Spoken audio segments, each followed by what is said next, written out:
میں ایک گہرا کنواں ہوں اس زمین پر، بے شمار لڑکے لڑکیوں کے لیے کہ ان کی پیاس بجھاتا رہوں۔ اس کی بے پناہ رحمت اسی طرح ذرے ذرے پر برستی ہے جیسے کنواں سب کی پیاس بجھاتا ہے۔ اتنی سی کہانی ہے میری، زین العابدین اور عاشی اماں کے بیٹے کی کہانی، اس لڑکے کی کہانی جو اخباریں بیچ کر اپنے بھائی کی مدد کرتا تھا، اس شاگرد کی کہانی جس کی پرورش شیو سبرمنی آئیر اور ایادورائی سولومن نے کی، اس ودیارتھی کی کہانی جسے پنڈلے ماسٹر نے تعلیم دی، ایم جی کے مینن اور پروفیسر سارا بھائی نے انجینئر کی پہچان دی، جو ناکامیوں اور مشکلوں میں پل کر سائنسدان بنا، اور اس رہنما کی کہانی جس کے ساتھ چلنے والے بے شمار قابل اور ہنرمند لوگوں کی ٹیم تھی۔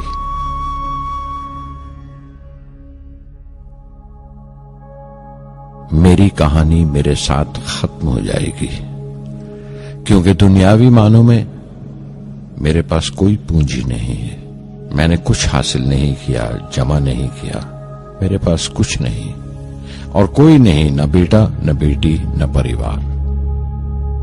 میں دوسروں کے لیے مثال نہیں بننا چاہتا، لیکن شاید کچھ پڑھنے والوں کو پریرنا ملے کہ انتم سکھ روح اور آتما کی تسکین ہے، خدا کی رحمت ان کی وراثت ہے۔ میرے پردادا اول، میرے دادا پکیر اور میرے والد زین العابدین کا خاندانی سلسلہ عبدالکلام پر ختم ہو جائے گا، لیکن خدا کی رحمت کبھی ختم نہیں ہوگی، کیونکہ وہ امر ہے، لافانی ہے۔ پورنمدః پورنمدః پورنات پورنمدچتے